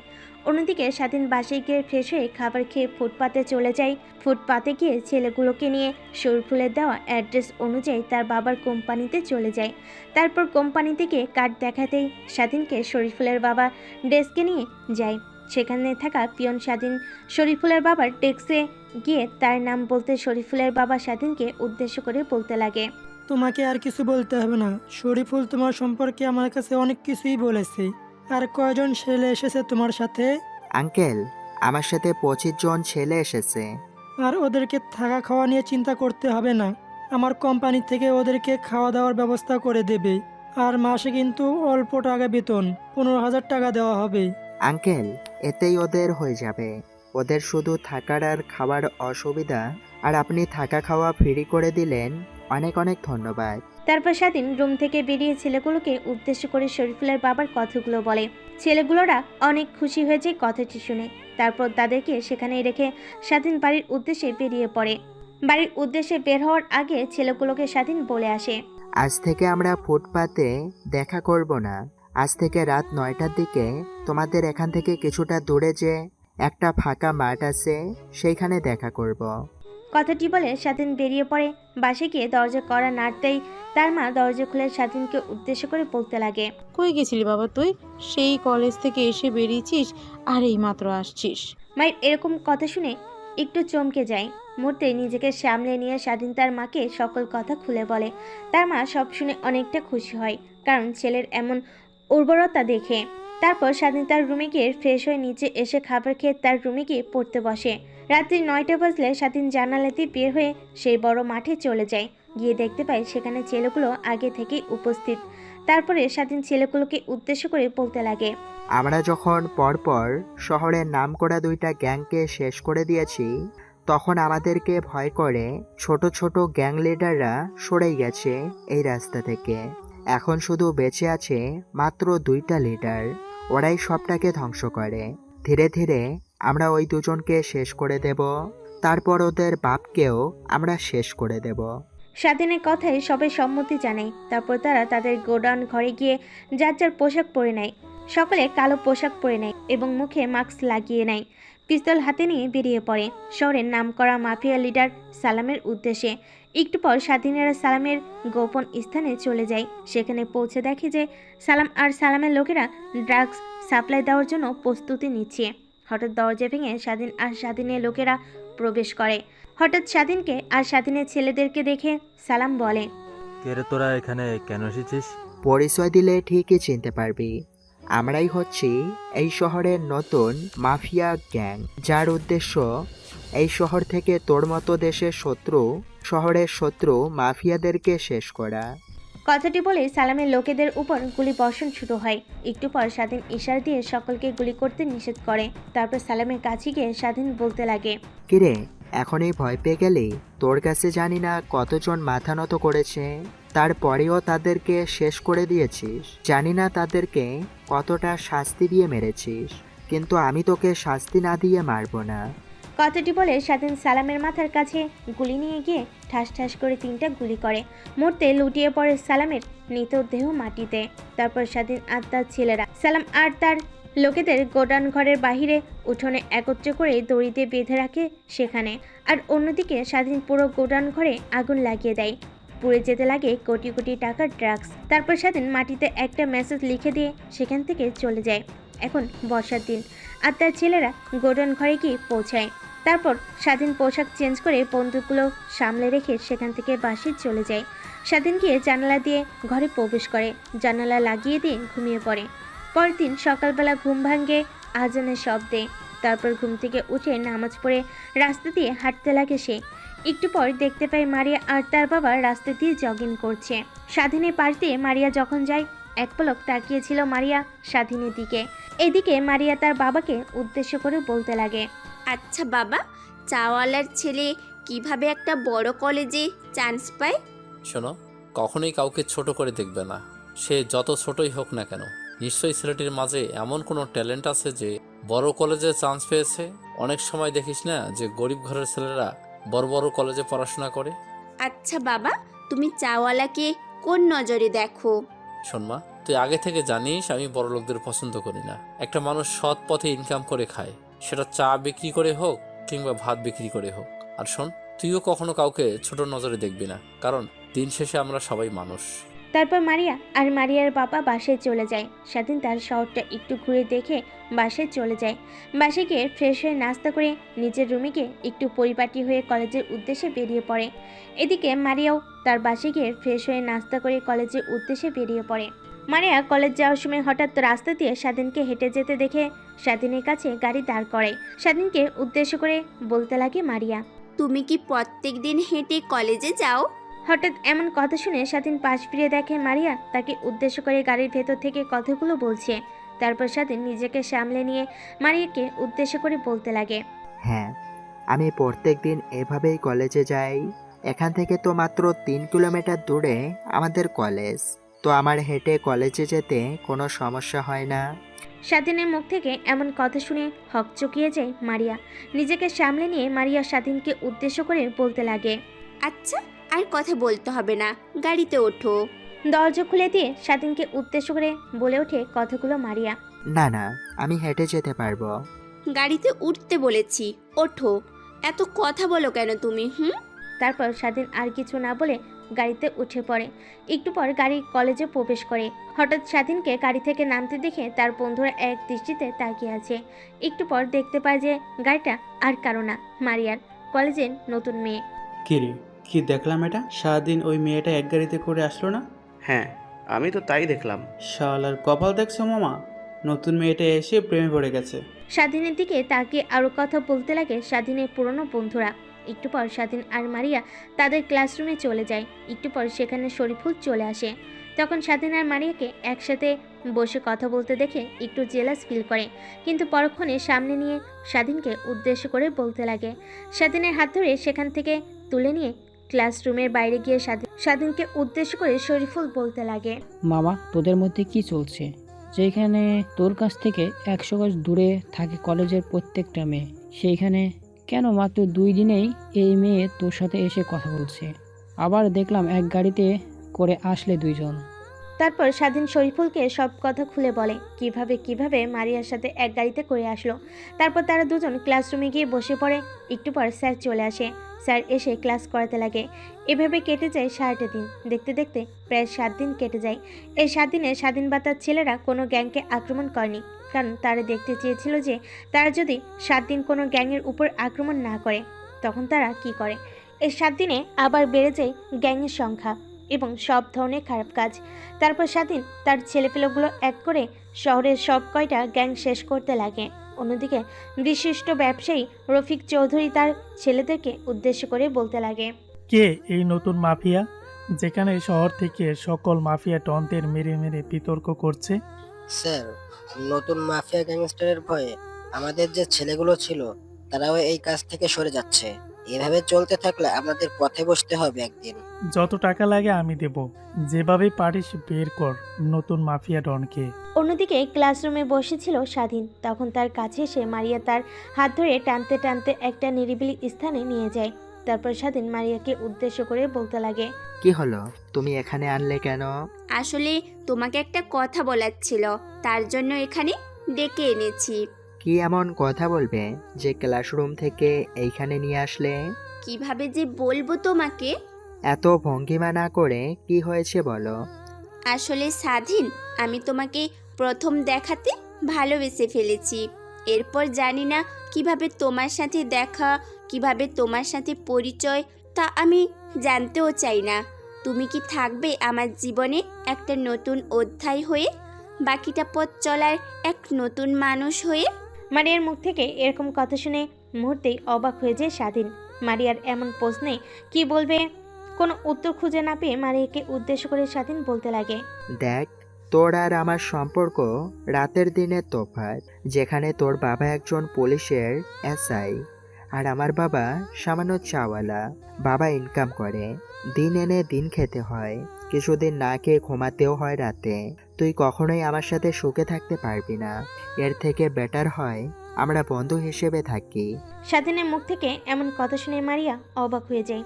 কিছুক্ষণ চুপ থেকে স্বাধীনের দিকে তাকিয়ে কান্না মিশ্রিত কণ্ঠে বলতে লাগে, আমার কোনো সমস্যা হবে না, সব কিছু মানিয়ে নেব। তুই এখন আবেগের বশে এগুলো কথা বলছিস। কিছুদিন পর যখন খেতে পারবি না তখন ঠিকই বুঝতে পারবি, আর তখন আমাকে ছেড়ে চলে আসবি। কথাটি বলেই মারিয়ার সাথে আর কোনো কথা না বলে স্বাধীন সোজা ক্লাসরুমে চলে যায়। এদিকে মারিয়া স্ট্যাচুর মতো সেখানেই দাঁড়িয়ে আছে। তারপর সেখান থেকে মারিয়া ক্লাসরুমে গিয়ে নিজের সিটে বসে। স্বাধীন একবার মারিয়ার দিকে তাকিয়ে দেখে তার চোখ বেয়ে পানি পড়ছে। অন্যদিকে স্বাধীন মনে মনে বলতে লাগে, আমিও তো তোমাকে ভালোবাসি। আমার এই ওয়ানের সিট জীবনে কিভাবে তোমাকে ঠাঁই দেব জানি না, বাঁচবো কি না মরবো। যত বড় বড় গ্যাংস্টার আমার পেছনে লেগেছে আমায় মারার জন্য। বোধহয় বেশি দিন বেঁচে থাকতে পারবো না এই পৃথিবীতে। তাই তোমার সাথে মিথ্যে মায়া না জড়িয়ে তোমাকে কষ্ট দিলাম। তারপর সেদিন ক্লাস শেষ করে সেখান থেকে বাড়ির উদ্দেশ্যে বেরিয়ে যায়। অন্যদিকে মারিয়া ক্লাস শেষ করে বাড়িতে গিয়ে সোজা তার রুমে চলে যায়। রুমে গিয়ে দরজা লাগিয়ে কান্না করতে লাগে আর বলতে লাগে, জীবনে ভালোবাসা কি তা আমি জানি না। তোমাকে দেখে আমি প্রথম ভালোবাসা শিখেছি, আর সেখানেই কিনা তুমি আমাকে রিজেক্ট করলে, কষ্ট দিলে তুমি আমাকে। ঠিক আছে, কালকে থেকে আমি নতুন নতুন ছেলেদের সাথে বন্ধুত্ব করব, তোমার সাথে আর কথাই বলবো না, দেখে নিও। অন্যদিকে স্বাধীন ফ্রেশ হয়ে খাবার খেয়ে একটু পরে যখন রাত্রি 9টা বাজে তখন স্বাধীন জানালা দিয়ে বের হয়ে মাঠে গিয়ে ছেলেদের সাথে দেখা করে। তাদের গোডাউন রুমে গিয়ে যে যার পোশাক পরে বন্দুক হাতে নিয়ে বেরিয়ে পড়ে আরেক নতুন গ্যাংকে শেষ করার উদ্দেশ্যে। পরের দিন সকালবেলা ঘুম থেকে উঠে নামাজ পড়ে খাওয়া দাওয়া করে কলেজের উদ্দেশ্যে বেরিয়ে পড়ে স্বাধীন। আজকে তাকে হেঁটে যেতে হয়, প্রতিদিন তো মারিয়া নিয়ে যায় তাকে। আজকে মারিয়া গাড়ি চলে গেল, স্বাধীনকে নিয়ে যায় না সাথে। স্বাধীন মনে মনে ভাবতে লাগে, মেয়েটাকে কালকে যে আঘাত দিয়েছি তাতে তো একটু অভিমান করবেই। তারপর স্বাধীন সোজা কলেজে চলে আসে।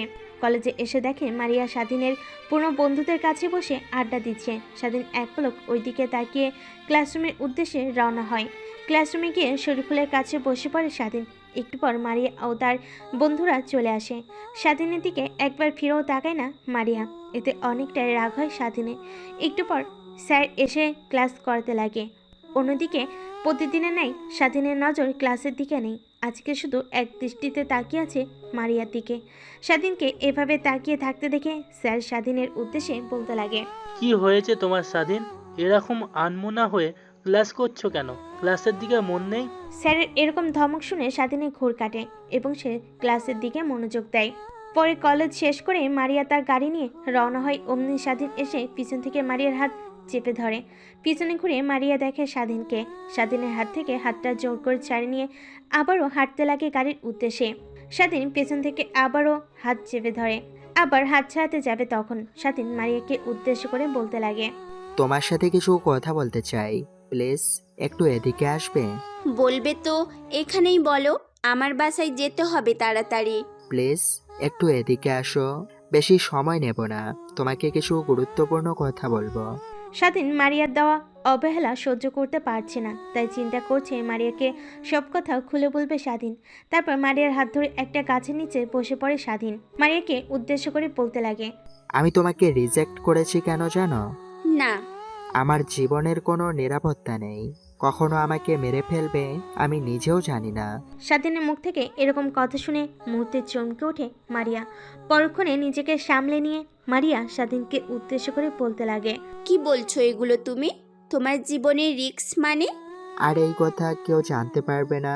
তারপর মারিয়া তার হাতটি স্বাধীনের হাতের ভিতর গুঁজে দিয়ে স্বাধীনকে উদ্দেশ্য করে মারিয়া বলতে লাগে, আমি তোমাকে কথা দিলাম, তুমি আর আমি ছাড়া এই কথা কেউ জানতে পারবে না।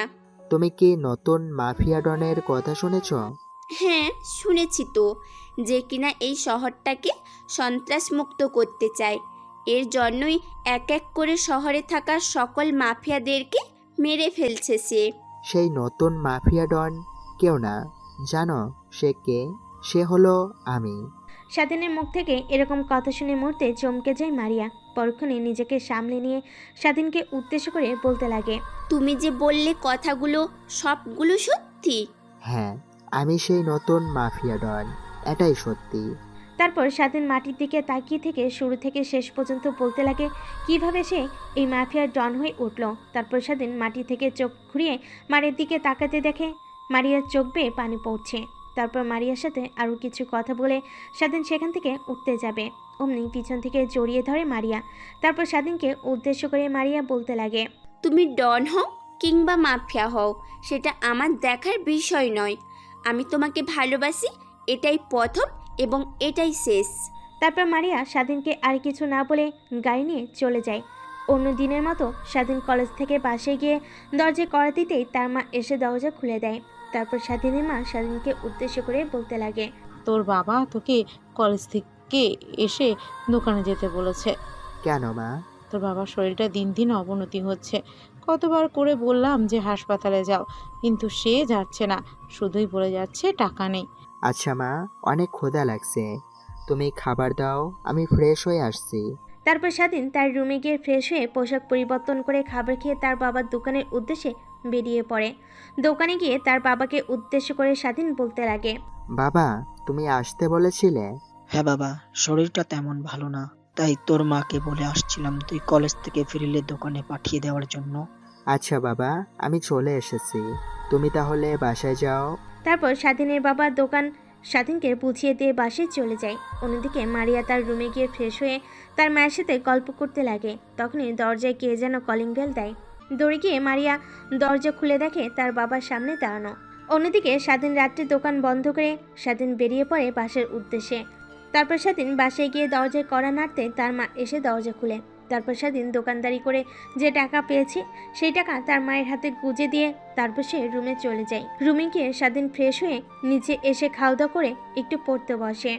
যখন 9টা বাজে তখন স্বাধীন জানালা দিয়ে বের হয়ে মাঠের উদ্দেশ্যে মাঠে গিয়ে দেখে সেখানে আগে থেকে রয়েছে সৌরভ আর তার বন্ধুরা। স্বাধীনকে দেখে এগিয়ে আসে তারা। ছেলেগুলো মাঠ থেকে উঠে আসে। তখন সৌরভ বলতে লাগে, ভাই, আজকে কার খেল খতম করব? আমি খবর পেয়েছি যে সালামার শহরের নামি দামি সব ডন মাফিয়া একত্র হয়ে আমাদেরকে শেষ করার জন্য মিটিং করছে তারা। তাহলে আমরা কি করব এখন? এখনই আমাদের মোক্ষম সময়, না হইলে পরে সময় পাওয়া যাবে না। সবাই যেহেতু একত্র আছে, ওদের উপরে হামলা করে সকলকে শেষ করে দেব। সেখানে থাকা প্রত্যেকটা গ্যাংকে শেষ করতে পারলে শহরে আর কোনো লিডাররা বেঁচে থাকবে না। ওকে ভাই, তাহলে চলেন আমাদের গোডাউন ঘরে। তারপরে স্বাধীন আর তার ছেলেরা গোডাউন ঘরে গিয়ে যে যার পোশাক পরে পিস্তল হাতে নিয়ে বেরিয়ে পড়ে সালামদের ডেরায়। অন্যদিকে এখানে যারা আছি সকলের একটাই শত্রু, তার নাম নতুন মাফিয়া ডন, আর আমাদের বের করতে হবে এই নতুন মাফিয়া ডন কারা। আর তখন সেখানে স্বাধীন উপস্থিত হয়। লোকগুলোকে উদ্দেশ্য করে স্বাধীন বলতে লাগে, খুঁজতে হবে না তোদের, আমি চলে এসেছি। তোরা স্মরণ করেছিস, আমি না এসে থাকতে পারি বল? তাহলে তুই নতুন মাফিয়া, তো মাস্ক পরে আছিস কেন? মাস্কটা খোল দেখি তোর চেহারাটা। আমাকে দেখলে তুই নিজেই প্যান্টে হেসু করে দিবি, সো আমাকে তোর দেখতে হবে না। এক কাজ কর, আমার অ্যাকশন তুই দেখ। আচ্ছা, আমরা একটা ডিল করতে পারি। তুই যেহেতু নতুন মাফিয়া, আমরা পুরনো, তাই আমাদের সাথে যোগ দে। তোদের সাথে যোগ দেওয়ার হলে অনেক আগেই যোগ দিতাম। আমি এই শহর থেকে তোদের মতো মাফিয়া গ্যাংস্টারদেরকে সরাতে চাই। এর জন্যই আমি নতুন একটা মাফিয়া গ্যাং তৈরি করেছি। ভাই দেখছেন কি, শালাকে এখনই মেরে ফেলি। তখন এই লোকটিকে ঠাস ঠাস করে থাপ্পড় লাগিয়ে দেয় সালাম। আর স্বাধীনকে উদ্দেশ্য করে বলতে লাগে, দেখছিস না এখানে বড়রা কথা বলছে, তো তোর এখানে কি কথা? আর শোন, আমরা এখানে মীমাংসা করব, কেউ কারো ক্ষতি চায় না। আর অন্যদিকে সালাম মনে মনে ভাবছে, ছেলেটা একবার আমার টোপ কিনলে তারপর দেখো কি নাস্তা না বোধ করাচ্ছি। পুরো শহর থেকে মাফিয়া সরাবি না, তোর অস্তিত্বই রাখবো না এই শহরে। হঠাৎ স্বাধীন বলে, স্বাধীনকে তো তুই বকা পেয়েছিস যে তোদের সাথে হাত মিলিয়ে কাজ করব আমি। তারপর সেখানে থাকা প্রত্যেকটা গ্যাংস্টার স্বাধীনের উপর আক্রমণ করতে আসে। অমনি দরজা দিয়ে প্রবেশ করে স্বাধীনের ছেলেপেলে, হাতে বন্দুক নিয়ে এক এক করে গুলি করে মারতে লাগে সকলকে। একটু পর চারদিকে লাল রক্ত জুড়ে পুরো রুম, নিত শরীরগুলো নিচে পড়ে আছে আর নীরবতা। সকলের নিত দেহ পড়ে আছে মাটিতে, শুধুমাত্র সালাম। তখন সালামের কাছে গিয়ে স্বাধীন বলতে লাগে, আমি জানি তোদের পিছনে একটা বড় হাত আছে, সেই হাতটাকে ভালোই ভালোই বলবি নাকি তোর পরিবারকেও মেরে ফেলবো। হঠাৎ স্বাধীনের মুখ থেকে পরিবার শব্দটি শুনে মুহূর্তে কেঁপে ওঠে সালাম। তারপর স্বাধীনকে উদ্দেশ্য করে সালাম বলতে লাগে, ভাই আমাকে আর আমার পরিবারকে মারবেন না, আমি আপনাকে সব কথা খুলে বলছি। তারপর সালামকে সেখান থেকে নিয়ে গিয়ে চেয়ারে বসিয়ে বেঁধে রাখে। সালামকে প্রশ্ন করতে লাগে, তোকে মারবো না, তুই যদি সত্যি কথা বলিস তোদের পিছনে কে আছে সত্যি কথা বলবি। ভাই আমাদের সকলের লিডার এখানকার এমপি, ওই আমাদেরকে প্রশাসনের হাত থেকে রক্ষা করে, আর হ্যাঁ আমাদেরকে ড্রাগ সাপ্লাই দেয় সেই এমপি। আর এই শহরে প্রত্যেকটা ডন মাফিয়াদের লিডার এমপি। সালামের মুখ থেকে এরকম কথা শুনে মুহূর্তে চমকে ওঠে স্বাধীন। পরক্ষণে নিজেকে সামলে নিয়ে স্বাধীন সালামকে উদ্দেশ্য করে বলতে লাগে, তো এখন তুই এমপিকে ফোন করবি আর বলবি যে এখানে সব গ্যাংয়ের সাথে সবার গ্যাঞ্জাম হয়েছে, আর তাকে এসে ঝামেলাটা মিটিয়ে দেওয়ার জন্য বলবি। স্বাধীনের কথা অনুযায়ী সালাম তার পকেট থেকে ফোন বের করে এমপিকে ফোন করে। এমপিকে ফোন করে স্বাধীনের বলা কথাগুলো বলে ওই পাশ থেকে সালামকে উদ্দেশ্য করে এমপি বলতে লাগে, তুই তো ওদের বড় ভাই, ওদেরকে সামলা, আমি আসছি 5 মিনিটে। কথাটি বলে ফোন কেটে দেয় এমপি। তারপর স্বাধীন আর তার ছেলেপেলের গোডাউন ঘর অপেক্ষা করতে লাগে এমপির। একটু পর বাহিরে গাড়ির হর্নের শব্দ পায়, বুঝে যায় যে এমপি চলে এসেছে। তারপর তারা লুকিয়ে পড়ে। এমপি গোডাউন ঘরে এসে দেখে চেয়ারের সাথে বাঁধা সালাম। তার আর বোঝার বাকি রইল না যে তাকে ফাঁসানো হয়েছে। তখনই এমপির সামনে চলে আসে স্বাধীন আর এমপিকে উদ্দেশ্য করে বলতে লাগে, আমি আপনাকে অনেক বেশি ভালোবেসেছিলাম এমপি সাহেব, কিন্তু আপনি এসব নাটের গুরু। আপনি না বলেছিলেন যে এই শহরে কোনো মাফিয়া ডনদের আস্তানা থাকবে না, আর আপনি কি না মাফিয়া ডনদের বাবা। স্বাধীনের মুখ থেকে এরকম কথা শুনে হা হা করে হাসতে লাগে এমপি সাহেব। এমপিকে হাসতে দেখে স্বাধীন ভ্যাবাচেকে খেয়ে যায়। তারপর এমপিকে উদ্দেশ্য করে বলতে লাগে, তোর তো আজ শেষ দিন, আর তুই পাগলের মতো হাসছিস, অধিক শোকে পাথর হয়ে গেলি নাকি। তখনই এমপি হাসা থামিয়ে আমাকে উদ্দেশ্য করে বলতে লাগে, পিছনে তো তাকা একবার। স্বাধীন পিছনে তাকাতে দেখে এমপির ছেলেপেলেরা বন্দুক হাতে নিয়ে স্বাধীনের দিকে তাক করে আছে। এমপি ইশারা দিতে স্বাধীনের গায়ে একটা ছেলে গুলি করে। তারপর অপর দিক থেকে তাদের উপর এলোপাথারি গুলি করতে লাগে স্বাধীনের ছেলেপেলে। মুহূর্তে সেখানে শুনশান নীরবতা বিরাজ করে। তারপর সৌরভ স্বাধীনের কাছে গিয়ে বলতে লাগে, ভাই ঠিক আছেন আপনি? হ্যাঁ আমি ঠিক আছি, আর তোরা এমপিকে আর সালামকে মেরে সকলকে রাস্তায় ফেলে দিয়ে আয়, আর এই গোডাউনের ঘরটা পুড়িয়ে দেয়। আর যে টাকাগুলো পাবি এখান থেকে সে টাকাগুলো অনাথ আশ্রমে দিয়ে দিবি। কথাটি বলেই অজ্ঞান হয়ে যায় স্বাধীন। তারপর স্বাধীনকে নিয়ে হাসপাতালে চলে যায় কিছু ছেলে। অন্যদিকে সৌরভ স্বাধীনের বলা কথা অনুযায়ী সেখানে থাকার 24টি গ্যাংয়ের দিকে লিডার আর তার ছেলেদেরকে দড়ি দিয়ে বেঁধে রাস্তায় ফেলে আসে। তারপর রক্ত দিয়ে সেখানে লিখে দিয়ে আসে, পুরো শহরটাকে আমরা সাফাই করে দিলাম। এই শহরে আর কোনো গ্যাং বেঁচে নেই, আমাদেরও কাজ শেষ, আর নিরীহ কোনো প্রাণ যাবে না। আর এই যে এমপিকে মেরেছি আমরা, এই এমপি হচ্ছে গ্যাংয়ের লিডার, তাই একেও মারছি। এখানে প্যান ড্রাইভে সকল ইনফরমেশনগুলো আছে। তারপর সেখান থেকে গোডাউন ঘরে গিয়ে টাকাগুলো সরিয়ে গোডাউন ঘরে আগুন লাগিয়ে দেয়। তারপর টাকাগুলো অনাথ আশ্রমে থাকা লোকটিকে দেয়। তারপর তারা স্বাধীনকে দেখার জন্য হসপিটালে চলে আসে। অন্যদিকে স্বাধীন হসপিটাল থিয়েটারে শুয়ে আছে, অপারেশন করছে, আর অপারেশনটা সাকসেসফুল হয়েছে। তখনই স্বাধীনের ফোন বাজতে লাগে। সৌরভ ফোনটা তুলে দেখে বাবা নামে সেভ করা। ফোন রিসিভ করে কি বলবে না বলবে চিন্তা করতে করতে ফোন বাজা বন্ধ হয়ে যায়। একটু পর আবার ফোন বেজে ওঠে। সৌরভ ফোন রিসিভ করতেই ও পাশ থেকে স্বাধীনের মা বলে ওঠে, বাবা কই গেছিস তুই? তোকে এতবার ফোন করে করে আমি পাচ্ছি না যে। এমন প্রশ্নে কি বলবে সৌরভ বুঝে উঠতে পারছে না। তারপর সৌরভ স্বাধীনের মাকে উদ্দেশ্য করে বলতে থাকে, আসলে আন্টি, স্বাধীন ভাইয়ের একটা অ্যাক্সিডেন্ট করেছে আর সে এখন হাসপাতালে ভর্তি আছে। ওপাশ থেকে এরকম কথা শুনে মুহূর্তে চমকে ওঠে স্বাধীনের মা। মুহূর্তে নিজেকে সামলে নিয়ে স্বাধীনের মা বলতে লাগে, কি হয়েছে আমার ছেলে আর এখন কিরকম আছে? চিন্তা করবেন না আন্টি, এখন স্বাধীন ভাই আছে আর এখন বিপদ মুক্ত।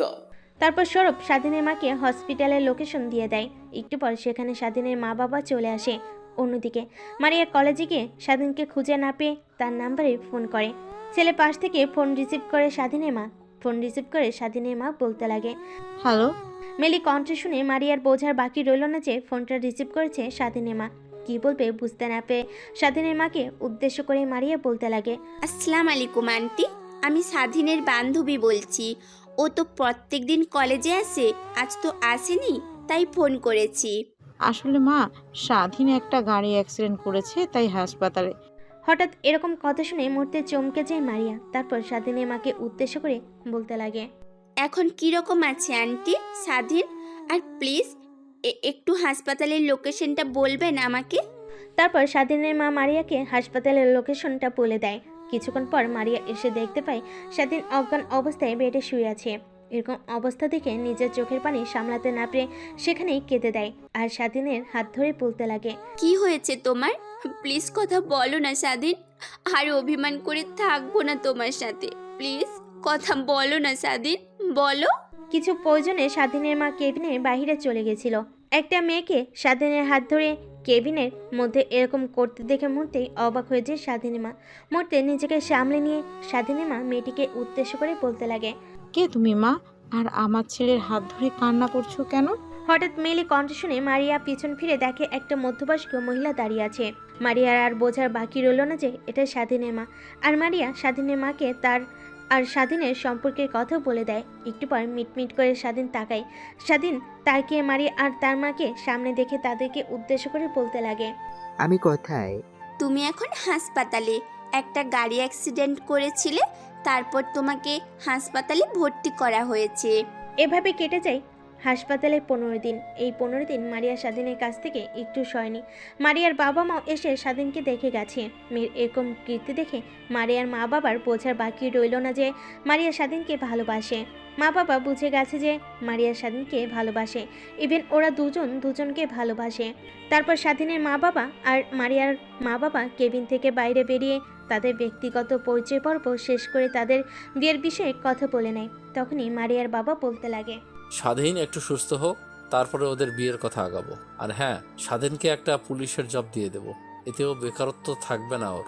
4 মাস পর বাসর ঘরে বসে আছে মারিয়া বউ সাজে। স্বাধীন বাসর ঘরে ঢুকতেই লজ্জা পাচ্ছে।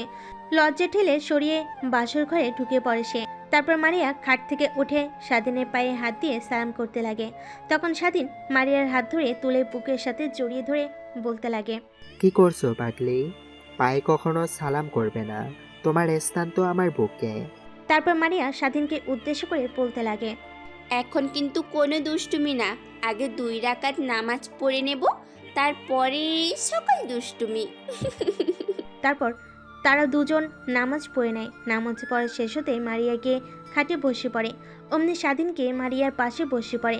স্বাধীন চট করে মারিয়ার গালে চুমু দিয়ে দেয় এবং জড়িয়ে ধরে শুয়ে পড়ে এবং মুহূর্তে হারিয়ে যায় ভালোবাসার এক অসীম সাগরে।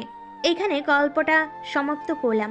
আর গল্পটা কেমন হয়েছে অবশ্যই কমেন্ট বক্সে জানাবেন। ধন্যবাদ সবাইকে।